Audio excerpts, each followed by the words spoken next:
또 주님의 십자가를 의지해서 주님 앞에 나왔습니다.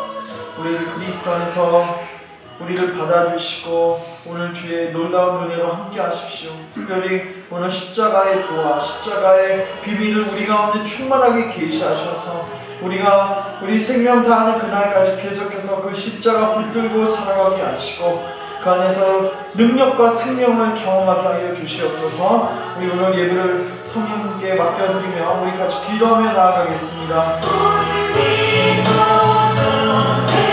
감사합니다. 우리를 주의 자녀 삼아주시고 우리의 삶을 신실하게 하시는 주님을 찬양합니다. 오늘 우리가 십자가의 공동체를 주었고 나아가 우리의 모든 존재 모든 더러운 죄악들 하나님보다 사랑했던 모든 더러운 모든 더러운 것들을 주 예수 그리스도 당신의 보혈로 깨끗이 씻으시고 고만하시고 정죄하시고 우리는 오직 그리스도 안에서 받아주시고 주님 당신의 은혜로 우리를 새롭게 하게 주시옵소서. 오늘 우리 가운데 다시 비춰주시고 주님의 우리 십자가의 도와 십자가의 긍휼을 충만하게 주시옵소서. 우리가 그 안에서 자유하게 하시고 그 안에서 기뻐하게 하시고 그 안에서 생명과 생명과 사랑을 발견하게 하여 주시옵소서. 오늘 우리가 주의 성령을 희망없이 부어주시고 주님의 은혜를 충만하게 경험하는 귀한 시간 되게 하여 주십시오.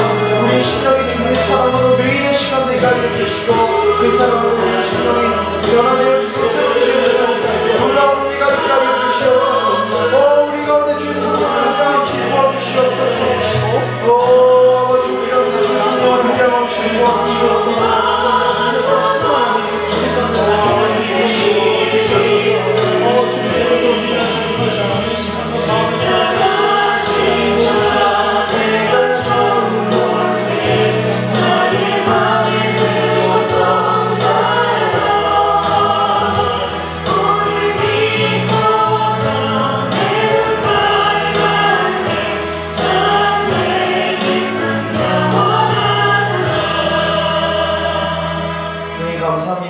우리를 주의 자녀 삼으시고 우리 삶을 신실하게 이끌어가시는 하나님의 전능하심과 신실하심과 주님의 믿으심을 우리가 찬양하며 나아갑니다. 주님, 오늘도 우리가 그리스도를 의지하여서 그 십자가를 의지해서 주 앞에 나아가오니 우리를 있는 모습 그대로 받아주시고 오직 주님의 은혜로 우리를 새롭게 하여 주시옵소서. 특별히 오늘 주님의 죽으심을 기념하여 아버지 주님이 십자가의 도와 십자가의 비밀을 우리가 분명히 깨닫고 그 안에서 안식하고 자유하고 그 십자가 붙들고 살아가기 원합니다. 주님, 복음의 강체를 가로막는 이 더러운 사단의 방해 공작들을 끊어주시고 오늘 우리 가운데 성령의 도우심을 통하여 주의 복음의 빛이 우리 심령 가운데 밝히 비춰지게 하여 주시고 우리 영이 진정 자유하고 그 안에 안식과 평안을 누리게 도와주시옵소서. 우리를 진리로 인도하시고 진리로 우리를 자유케 하시고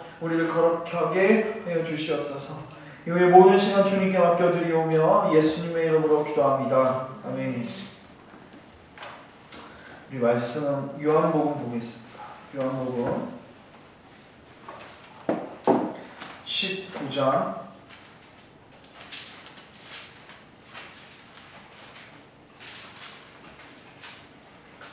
23절부터 42절까지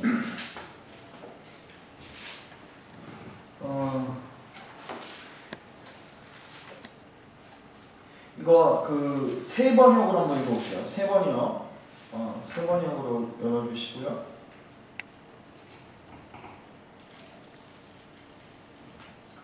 세 번역으로 제가 한 절 먼저 읽겠습니다. 교도하겠습니다. 병정들이 예수를 십자가에 못 박은 뒤에 그의 옷을 가져다가 네 몫으로 나누어서 한 사람이 한 몫씩 차지하였다.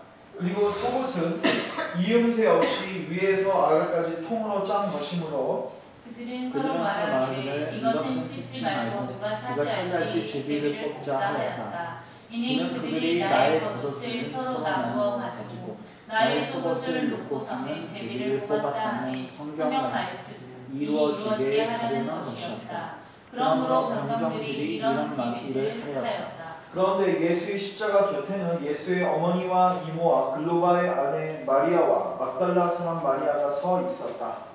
예수께서는 자기 어머니와 곁에 서 있는 사랑하는 제자를 보시고 어머니에게 어머니 이 사람이 이 어머니의 아들입니다 하고 말씀하시고 그 다음에 제자에게는 자 이분이 내 어머니이시다 하고 말씀하셨다. 그때부터 그 제자는 그를 자기 집으로 모셨다. 그 뒤에 예수께서는 모든 일이 이루어졌음을 아시고 성경 말씀을 이루시려고 목마르다 하고 말씀하셨다. 거기는 신 포도주가 가득 담긴 그릇이 있었는데 사람들이 해면을 그 신 포도주에 듬뿍 적셔서 우슬초 데에다가 꿰어 예수의 입에 갖다 대었다.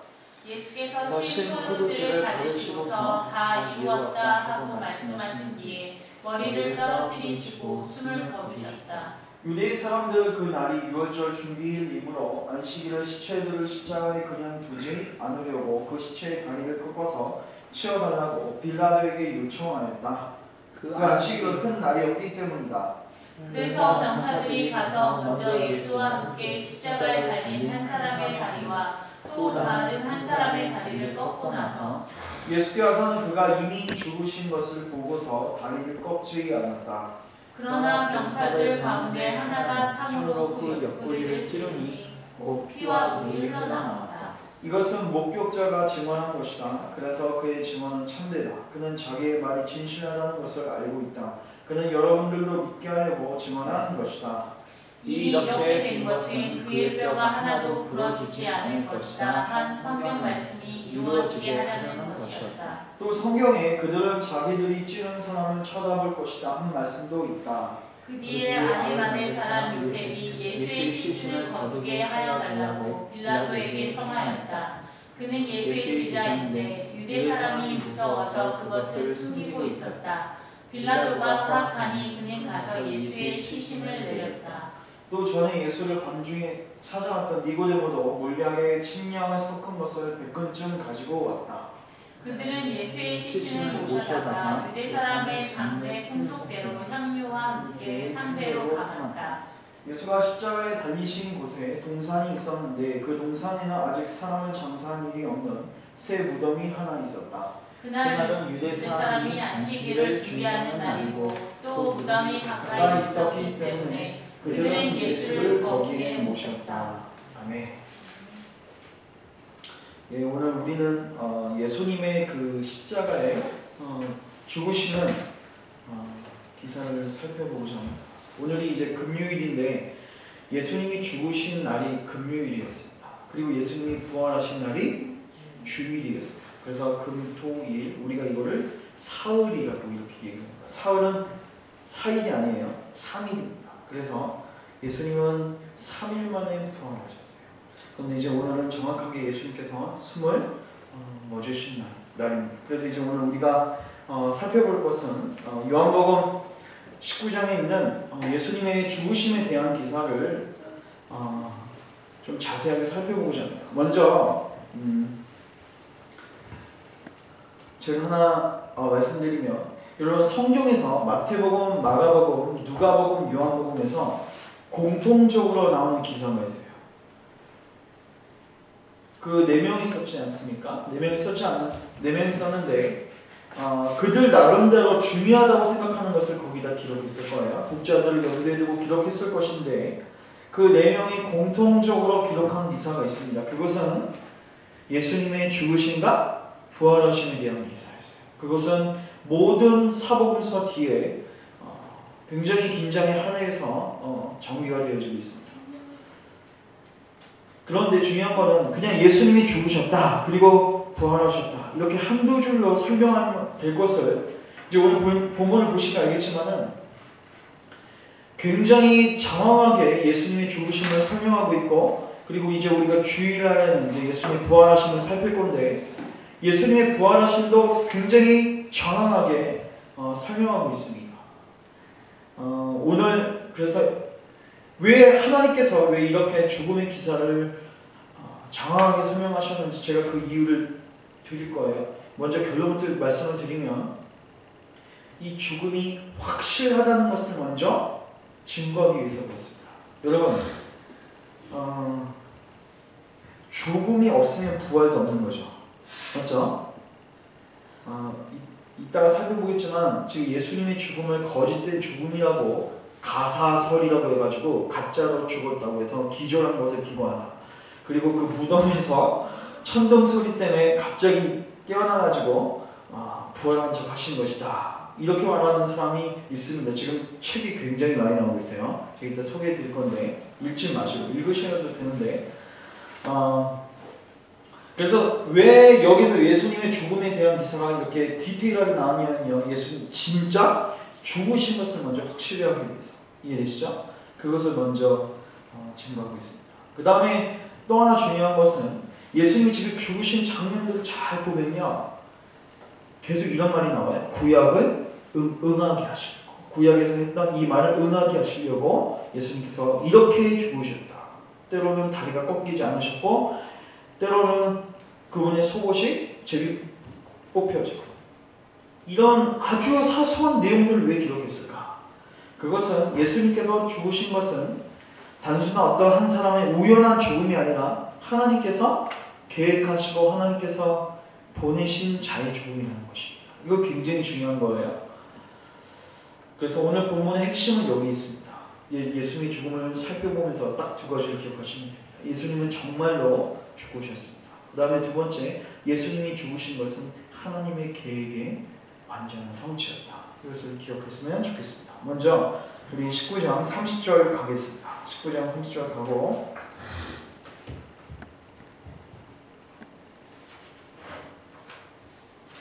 우리 같이 읽겠습니다. 시작. 예수께서 신 포도주를 받으시고서 다 이루었다고 말씀하신 뒤에 머리를 떨어뜨리시고 숨을 거두셨다. 그냥 가상실험 들어보셨죠? 예수님께서 십자가 위에서 하셨던 7가지의 말을 우리가 가상칠언이라고 하는데 그 중에 숨 멎으시기 전에 하셨던 말씀이 무엇일까요? 그 말씀은 바로 다 이루었다 이 말이었습니다. 여러분 이 말이 굉장히 중요합니다. 여러분 만약에 여러분도 이런 말을 한 적 있죠? 우리가 시험을 대비하지 않습니까? 우리도 이제 우리 쌤 다음 주에 시험 보신다고 하는데 이렇게 시험을 대비하잖아요.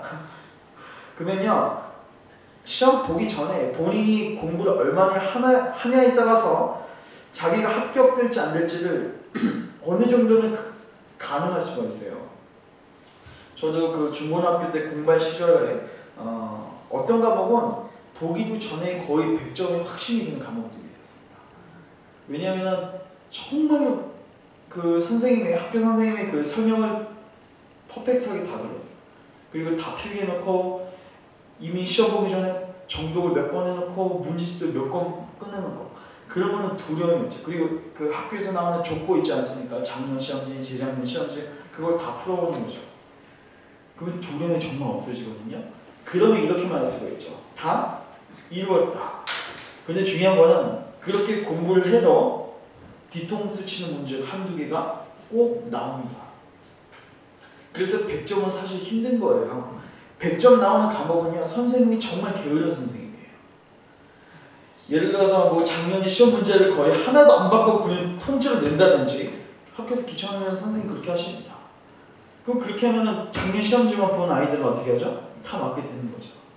근데 웬만한 선생님들은 그렇게 안 내시죠. 작년 거를 섞어도 분명히 한두 개는 우리가 알고 고민하게 만드는 문제가 나옵니다. 그러니까 거기서 이제 미끄러지는 거죠. 그래서 인간이 다 이루었다고 말을 할 때는 의심의 요소가 있는 거예요. 이해되시죠? 아무리 그 사람이 공부를 철저하게 했어도 그 사람이 다 이루었다라고 얘기할 때는 우리가 그 사람을 100% 신뢰할 수는 없습니다. 왜냐면 그 사람이 실수로 무엇을 놓칠 수도 있는 거고 실수로 까먹을 수도 있는 거고 그건 몰라요. 근데 중요한 거는 하나님이 이 말을 마지막에 하시고 숨을 거두셨어요. 다 이루었다. 이게 만약에 인간이 한 말이면은 의심할 수가 있어요. 맞죠? 의심할 수가 있어요. 근데 이것을 만약에 하나님께서 하신 말이고 하나님께서 그것도 마지막에 유언같이 하시는 말씀이라면 여기에는 문자 그대로 진리가 여기 숨어 있는 거예요. 그래서 예수님의 죽음은 가장 중요한 것은 이것입니다. 하나님께서 구속사 속에서 계획하시고자 하는 구속의 일들이 있지 않습니까? 그것을 하나의 실패도 없이, 이해되시죠? 하나의 실패도 없이 정확하게 끝장을 내시고 이루셨다. 창세기 3장 15절 가시면 이제 하나님의 그 구원의 원대한 계획을 우리가 처음 볼 수 있습니다. 거기서 우리 주님은 뱀에게 이렇게 말씀하십니다. 뱀아, 내가 네 머리를 박살낼 것이다. 네 머리를 밟아버릴 것이다. 그리고 너는 내 발꿈치를 물게 될 것이다. 그러나 결국 네 머리는 박살나고 너는 멸망으로 떨어지고 너가 붙잡고 있었던 내 백성들은 구원을 받게 될 것이다. 이 구속에 대한 원대한 꿈을 주님이 3장 15절에 보여주셨습니다. 제가 한번 읽을게요. 내가 너로 여자와, 여기서 너는 누구죠? 사탄입니다. 하나님이 내가 너 뱀으로 여자와 원수가 되게 하고 내 후손도 여자의 후손과 원수가 되게 하리니, 여자의 후손은 그리스도입니다. 뱀한테 너는 이제 그리스도하고 계속 적대적인 관계에 있을 것이다. 그런데 여자의 후손은 내 머리를 상하게 할 것이고 너는 그의 발꿈치를 상하게 할 것이다. 여러분, 그래서 예수님은 사실 이 창세기 3장 15절 때문에 오신 겁니다. 왜냐하면 하나님께서 이렇게 언약하셨거든요. 약속하셨어요. 하나님이 약속을 하셨으면 믿으시기 때문에 예수님을 보내실 수밖에 없는 거예요. 그리고 예수님이 오셔서 무엇을 하셔야 되냐면 반드시 사단의 머리를 밟으셔야 합니다. 물론 그 방법은 그 당시 제자들도 몰랐습니다. 그리고 사탄도 몰랐습니다. 여러분, 저번에 대찬이가 저한테 그렇게 물어봤어요. 여러분, 그 마태복음 16장에 가면요, 예수님께서 베드로한테 넌 나를 누구라 하느냐 물어보실 때 주는 그리스도시여 살아계신 하나님의 아들이십니다. 그러니까 바요나 시몬아, 내가 복이 있다 이를 알게 하시는 분은 하나님이시고 네 고백 위에 내가 교회를 세우겠다, 그를 칭찬하시죠. 근데 그 다음에 예수님이 뭐라고 하시냐면 나는 이제 죽을 것이다. 그리고 사흘 만에 뭐 할 것이다?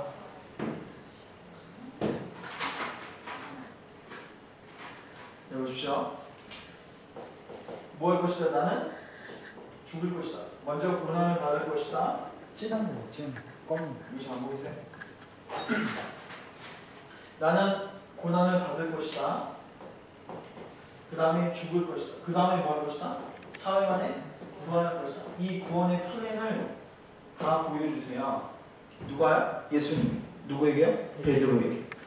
그때 베드로가 뭐라고 하죠? 주님 그러실 수 없습니다.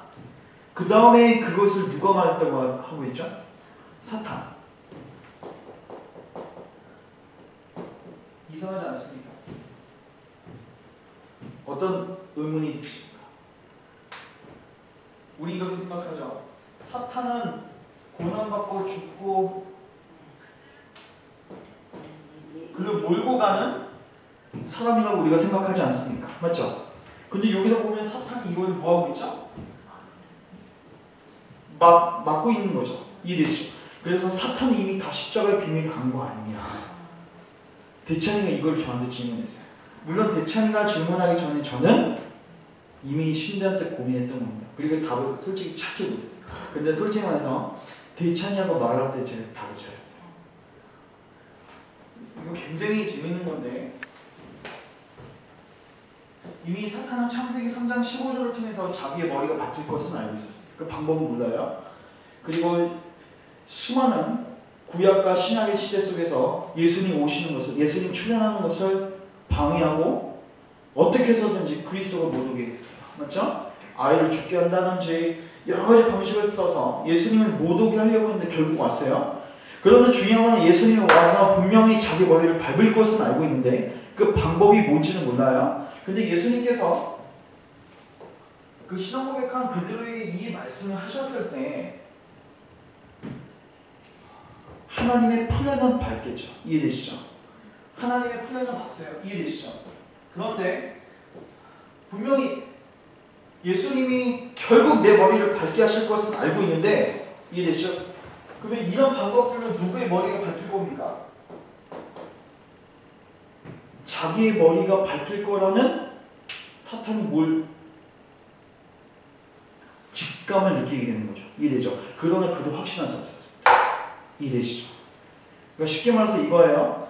뱀이 지금 사람하고 대결하고 있는 구조를 생각해 보십시오. 근데 이 뱀은 그 사람의 발꿈치를 무는 순간 어떻게 되냐면 그 사람은 죽죠. 그런데 갑자기 그 사람이 뱀 앞에서 네 잘 들어. 네가 내 발꿈치를 물면 어떻게 될 거야?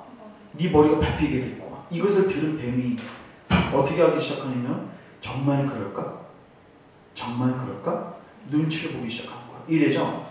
분명히 예수님께서 이거 하실 거 알았는데 이게 자기의 정수리가 밝혀지는 것을 직감할 수 있었지만 궁극적으로 깨닫지 못했습니다. 그래서 예수님의 이런 그러니까 십자가의 비밀은요 어떻게 보면 굉장히 단순한데 그 당시에는 정말 다 가려져 있었습니다.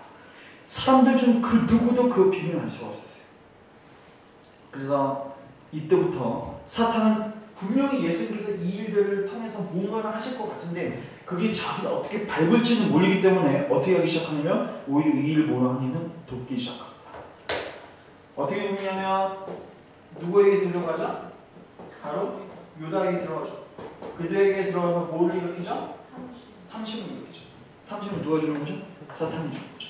사탄이 가룟 유다를 꼬드기기 시작합니다. 그 다음에 누구요? 유대인들을 선동하죠. 유대인들은 예수님을 왜 못 박아 죽이려고 했죠? 시기심 때문에 그렇습니다. 유대인들, 이스라엘 백성들이 지금 누굴 따르고 있습니까? 자기를 따라야 되는데 바리새인이 다 누구한테 가는 거죠? 예수님을 따르는 거예요. 기적과 능력이 나타나니까 다 가게 되는 거죠. 그래서 그를 어떻게 해서든 죽이려고 했습니다. 시기심. 그거를 잘 보십시오. 그 다음에 여기 한몫했던 사람 누구죠? 빌라도 총독. 빌라도 총독은 뭐 때문에 예수님을 죽게 하는데 공헌했을 거예요. 분명히 빌라도에는 최종적인 권한이 있었습니다. 그런데 왜 노하지 못했을까요? 명예와 자기 체면 때문에 그럴 수밖에 없었습니다. 이해되시죠? 여러분 이 근거력이 성령님으로부터 나온 겁니까? 사탄으로부터 나온 겁니까? 사탄으로부터 나온 거죠. 그래서 예수님이 결국 이 과정은 사탄이 끌고 갑니다. 근데 중요한 거는요. 사탄도 이미 이 계획에 대해서 들었어요? 못 들었어요? 들었어요. 누구? 언제요? 마태복음 16장. 그래서 거기서는 한번 떠본 거예요. 이해되시죠? 한번 떠본 거예요. 거기 앞에서 내가 발꿈치를 물면 저 사람이 내 머리를 밟을 거라고 하는데 설마 그럴까? 하면서 이제 거기서부터 이제 신경전을 벌이기 시작한 거예요. 그런데 이제 어느 순간 에이 아닌 것 같아 하고 어떻게 하는 거예요? 오히려 이걸 뭐 하는 거죠? 몰고 가는 거죠. 몰고 가다가 결국 무는 순간 자기의 선택이 완전히 잘못된 것을 그때에서야 깨닫게 됩니다. 그래서 십자가는 따라합시다. 비밀이다. 비밀입니다. 비밀. 사람에게도 가려져 있었고 사탄한테도 완전히 가려져 있었습니다. 그러나 이것은 하나님의 섭리였습니다. 왜냐하면 십자가가 그 당시에 계획이 드러나면은 누가 당연히 맞겠습니까? 사탄이 맞죠. 가룟 유다에게 들어가겠습니까? 유대인들을 선동하겠습니까? 빌라도에게 예스라는 답을 하게 하겠습니까? 다 막았겠죠. 그러나 사탄은 이미 그 계획을 듣고서도 그걸 모르는 거예요. 이해되시죠? 그래서 결국 어떻게 되죠?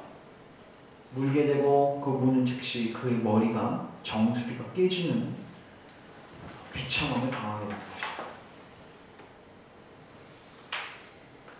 바로 이게 십자가에서 주님이 이루신 일이다. 그래서 우리가 첫 번째로 기억해야 할 것은 십자가 사건은 예수님이 오셔서 그냥 어떤 무명의 인간이 와서 내가 뭐 너희들을 구원해보겠다.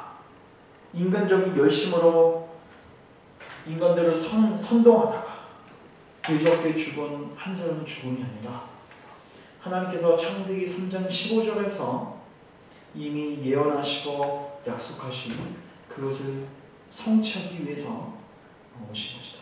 여러분, 예수님께서 마지막 기도하셨을 때 이런 내용이 있습니다. 이거는 한번 찾아보겠습니다. 요한복음 17장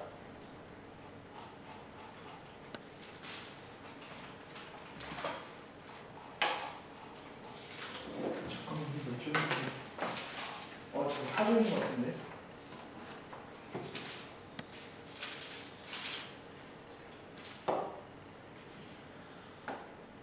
예, 여기 14장, 예, 14절, 4절.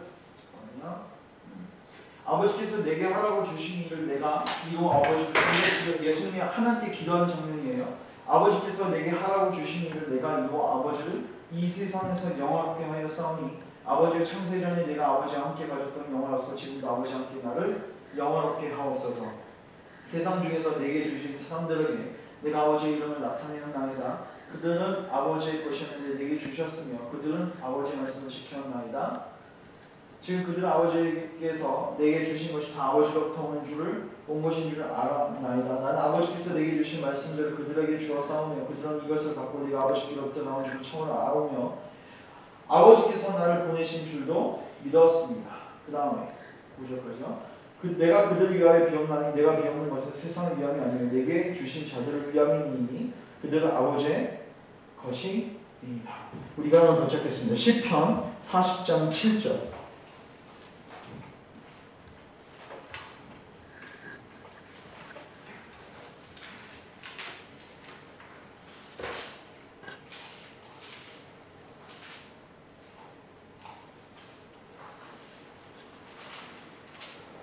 구약에서 이렇게 예언되어 있습니다. 그때 내가 말하기를 내가 왔나이다. 나를 가리켜 기록한 것이 두루마리 책에 있습니다. 그리고 우리 주님은 이것을 뭐하기 위해서? 이루시기 위해서 오셨다. 여러분, 이게 왜 여러분에게 중요하냐면요, 여러분 결코 예수 그리스도는요 인간이 만들어낸 것이 아닙니다. 그 사건은요 하나님의 철저한 계획에 근거해서 이루어진 일입니다. 그렇기 때문에 우리 구원의 근간이 될 수 있는 거고 우리가 반드시 믿어야 하는 매우 중요한 것입니다. 그래서 이것을 먼저 잘 기억하십시오. 십자가의 사건은 우연이 아니고 하나님의 필요입니다. 그것을 잘 기억하십시오. 그리고 중요한 것은 거기서 일어난 일들이 사탄의 머리가 어떻게 되어졌다? 박살나고 이제 우리에게는 구원의 근간이 이루어졌다. 이것을 기억하십시오. 네, 두 번째로 이걸 살피겠습니다. 첫 번째는 십자가 사건이 하나님의 계획이었다는 것을 살폈습니다. 이해되시죠? 이제 우리가 살필 것은 십자가의 사건이 정말 하나님의 계획이었으면 하나님께서 믿을 만한 증거를 주셨을 겁니다. 그런데 이제 하나님께서 구약에서 예수님의 죽는 모습들을 수만 가지 예언을 하셨어요. 그런데 그게 너무나도 정확하게 성취가 되어집니다. 제가 시간 관계상 다 찾을 수는 없고 제가 설명을 몇 가지 해드릴 테니까 잘 들어주시죠. 오늘 영어 부분을 보시고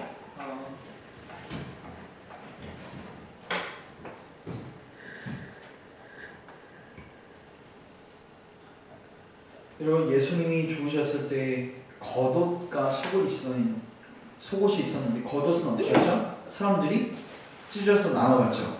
이랬죠.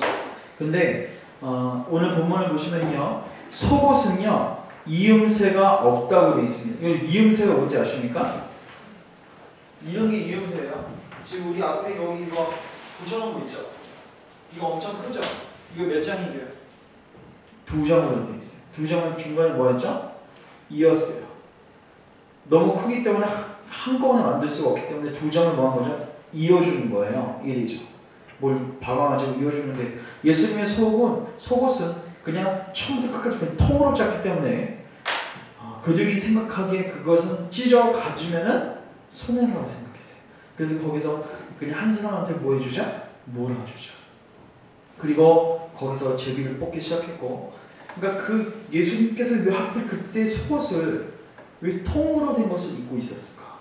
그리고 하필 왜 그들은 그것에 대해서 탐했을까? 그리고 왜 하필 그때 다른 방법도 아닌 몰아주기로 했을까? 그리고 왜 제비 뽑기를 했을까?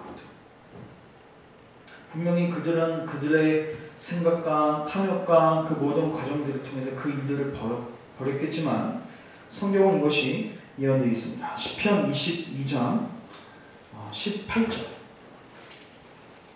그냥 앞을 보시면 돼요. 시편 22장 18절.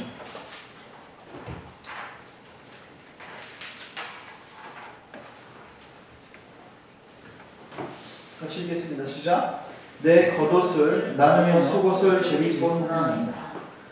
시편 22편은 메시아 시편인데 메시아에 대해서 예언하고 있습니다. 그 중에 하나가 이겁니다. 이 사소한 것이 예수님 죽으셨을 때 이루어졌다. 그 다음에 이제 두 번째는 예수님이 목마른 장면이다. 여러분 그거 들어보셨습니까? 저 혈량 쇼크 들어보셨어요? 저는 아까 제가 말씀 준비하다가 찾았는데 현우 이거 들어봤니? 이게 의대 갈 거니까 이거 알아야지. 저혈량 쇼크가 뭐냐면요, 사람의 혈액이 있지 않습니까? 혈액이 계속 빠져나가게 되면요 사람이 목이 말라지기 시작한대요. 갈증 느끼기 시작한대요. 그래서 예수님이 이 말씀을 하셨다는 것 자체가 이미 뭐가 오고 있는 반증이냐면 저혈량 쇼크가 오고 있는 겁니다. 그러니까 피가 지금 굉장히 많이 소진되셔가지고 지금 굉장히 목이 마르신 거예요. 이랬죠. 그래서 사실 이거는 제가 이따가 말씀드리려고 했는데 예수님께서 진짜로 죽으신 것이 아니라 가사설, 가짜로 죽은 척 하셨다는 사람들이 있어요. 근데 이걸 설명할 수가 없습니다. 일단 목이 말르다는 것은 저혈량, 현대 의학적 용어로는 저혈량 쇼크라고 할 수 있고, 이건 그냥 바로 사망입니다. 거기서 살아날 수가 없어요. 기절한 척 할 수가 없는 거예요. 이래시. 이걸 기억하시고, 근데 이제 이 말씀도 시편 69편 21절, 시편 69편 21절.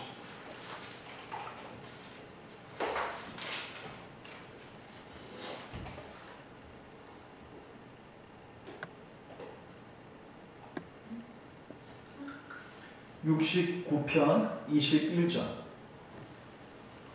그래서 예수님께서 지금 저혈량 쇼크로 목마르셔서 이제 거기서 목마르다 했는데 거기는 누가요? 군병들이 쓸개질죠. 이해되시죠? 그 쓴 거를 그 솜 같은 거, 그걸 해면이라고 하는데 거기에다 어떻게 하는 거죠?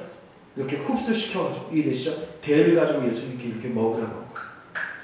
저는 이제 지수에게 홍초를 주셨는데 이 초 약간 쓴 거예요. 이해되시죠? 그래가지고 무엇을 마실지도 다 예언이 되어 있습니다. 21절 같이 읽겠습니다. 시작. 그들이 쓸개를 나의 음식물로 주며 목마를 때에는 술을 마시게 하였사오니. 이거 구약시대 때 있었던 예언입니다. 근데 이것이 십자가에서 고대로 그 다음에 세 번째는 예수님 죽으셨을 때 다리뼈가 꺾였습니까? 안 꺾였습니까? 다리뼈를 왜 꺾냐면요, 여러분 예수님이 언제 죽으셨죠? 금요일날 죽으셨죠? 그 다음날 뭐죠? 토요일날, 그 다음 일요일이죠? 제가 물어보고 있습니다. 안식일이 언제입니까? 예? 이따가 안식일이에요. 그러면 안식일 전을 뭐라고 하냐면 준비일이라고 해요. 그 안식일 준비일은 뭐 하냐면요, 쉽게 말해서 집에 누룩 있으면 됩니까? 안 됩니까? 안 돼요. 그래서 대청소하는 날이에요. 그날. 이해되시죠? 그래가지고 전날에는 누룩을 다 찾아내야 돼. 집에 누룩 있으면 안 돼요. 그래서 누룩을 다 찾아내서 이왕 하는 김에 뭐 하는 거죠? 대청소하는 거예요. 그런데 중요한 거는 예수님께서 금요일날 죽으셨는데 시체는 부정하죠. 그게 토요일까지 있으면 됩니까? 안 됩니까? 안 되죠. 그래서 그들이 뭐 하기 시작하냐면 빨리 숨을 멎게 하고 빨리 이거를 끝내려고 하는 거예요. 그래서 빨리 안식을 준비하려고 하는 거예요. 그래서 그들이 뭐 하기 시작하냐면 다리를 꺾으려고 하는 겁니다. 이해되시죠? 왜냐면 다리 꺾으면 바로 죽거든요. 근데 딱 가보니까 3명이 있었죠. 근데 예수님 말고 양 사이드에 있던 강도들은 실제로 다리를 꺾었습니다. 그런데 예수님은 다리를 꺾지 않으셨어요. 왜 안 꺾었을까요? 오늘 본문 보세요. 요한복음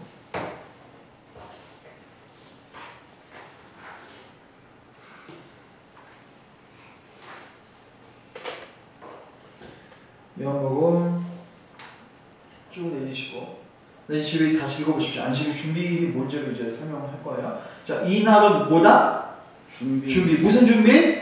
안식일 준비일이에요. 대청소하는 날이에요. 유대인들은 그 안식일이 큰 날이므로 명절 중에 명절인데 그 안식일에 시체들을 십자가에 두지 아니하려 하여 빌라도에게 그들의 다리를 꺾어 시체를 치워달라니. 빨리 치워야 돼. 이거 부정한 거 빨리 치워야 돼. 명절 되기 전에.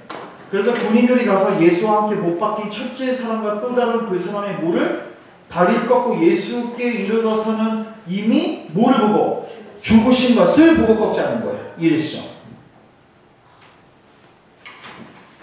그래서 예수님께서 죽으셨음에 대한 또 하나의 증거는 무엇인가? 아까 목마 그게 저희랑 쇼크였다면 여기서 또 하나 확인할 수가 있는데 이미 군인들이 보고 다리를 꺾지 않을 정도로 분명한 죽음이 그에게 있었다는 거죠. 그런데 중요한 것은 이것이 무슨 말씀의 상징인가? 우리 현우가 시편 34편 20절을 찾아줘요. 시편 34편 20절.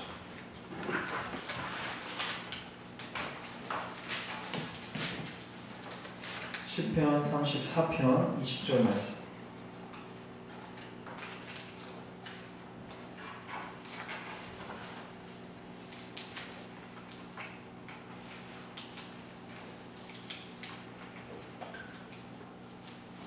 시편 34편 20절.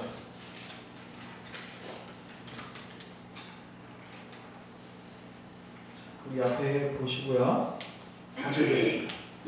시작. 그의 모든 뼈를 보호하시며 그 중에서 하나도 꺾이지 아니하다. 이게 구약에 예언되어 있어요. 그런데 중요한 건 나중에 찾아보십시오. 출애굽기 12장 가면 하나님께서 6월절 규례를 주시죠. 그리고 어린 양을 잡아먹으라 하시잖아요. 근데 그때도 어린 양의 뼈를 꺾지 마라. 출애굽기 12장 46절. 이거 하나 더 찾을게요. 출애굽기 12장 46절. 출애굽기 12장 46절. 조금 구약을 살펴봐야 하기 때문에 좀 찾겠습니다. 출애굽기 12장 46절.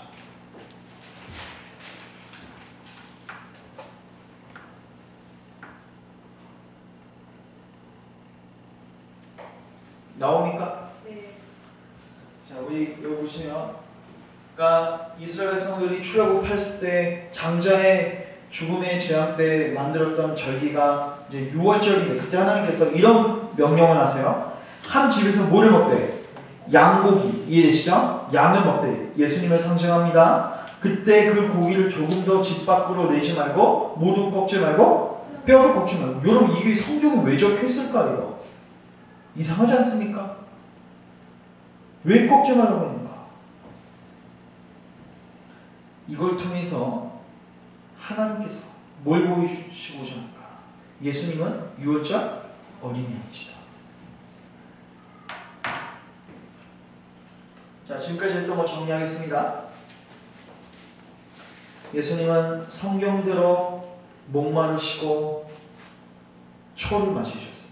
그리고 예수님은 성경대로 뼈가 꺾이지 않으셨습니다. 또한 예수님은 성경대로 속옷이 제비 뽑아졌습니다. 그래서 이렇게 말할 수가 있어요. 고린도전서 15장 3절 4절. 이게 결론입니다. 고린도전서 15장 3절 4절.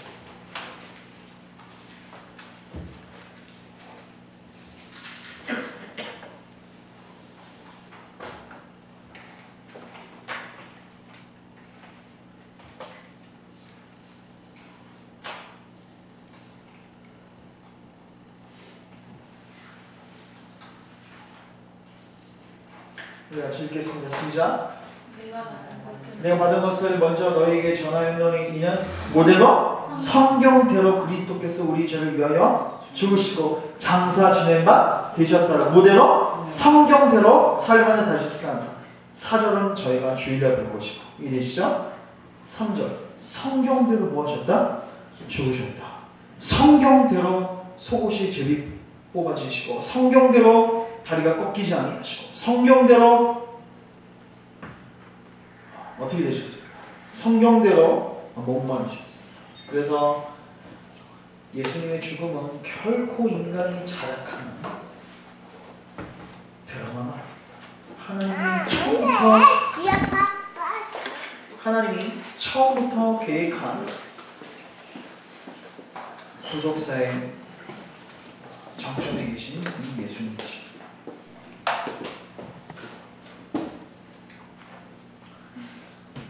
여러분 만약에 예수님의 죽음이 누가 계획한 거라고요?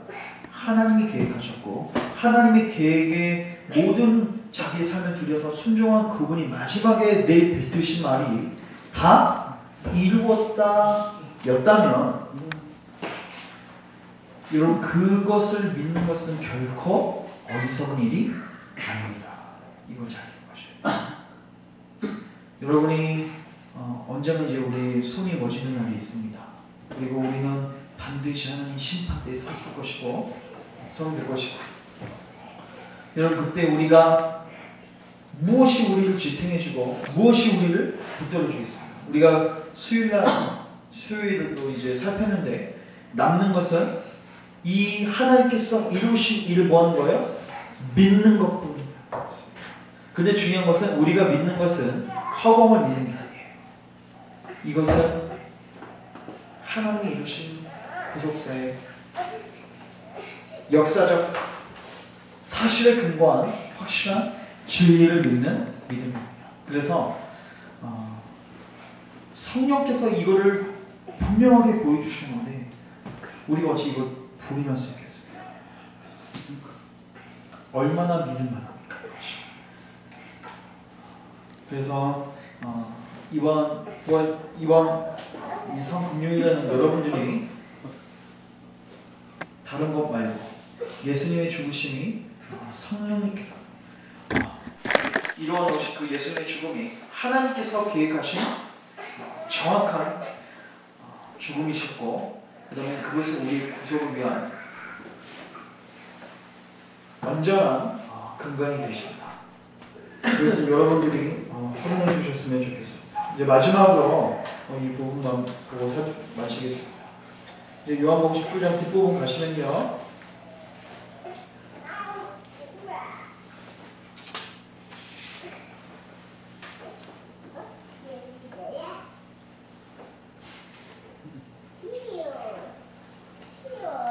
요한복음 19장 뒷부분 가시면요.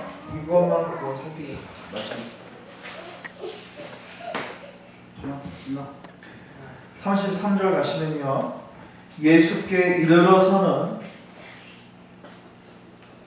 요한복음 19장 아닌 것 같은데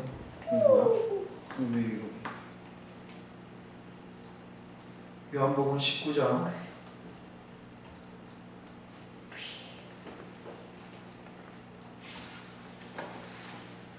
33절 예수께 이르러서는 이미 죽으신 것을 보고 다리를 꺾지 아니하고 그중 한 군인이 창으로 옆구리를 찌르니 뭐가 나왔다?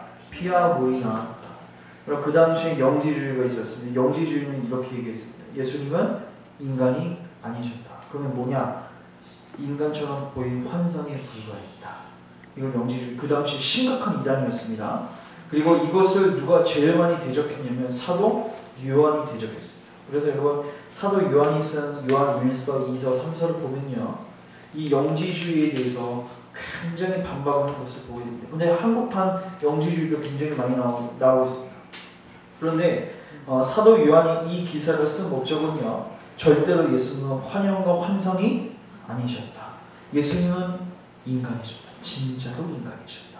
그리고 피와 물을 쏟아냈다는 것은 이제 심장까지 폐 쪽을 찌른 건데, 옆구리를 찌른 건데, 거기서 기절할 수가 있겠습니까? 제가 사실 이거 제가 현대 의학적으로 제가 이걸 다 읽고 제가 사실 이거 정리해온 게 있어요. 굉장히 그 예수님이 그 죽는 과정도 있지 않습니까? 그 한순간 한순간이 그 하나만으로 충분히 그게 죽을 수 있을 만큼 굉장히 큰 고통이. 사실 예수님이 그 채찍질 받을 때 그때부터 죽는 사람들이 대반수였대요. 올라가기도 전에 채찍을 맞을 때부터 죽는 사람이 대부분이었대. 그거를 통과하고 그것을 통과하고 매달렸을 때 마지막에 확인했던 것이 무엇입니까? 창으로 그의 옆구리를 찌르고 물과 피가 났다.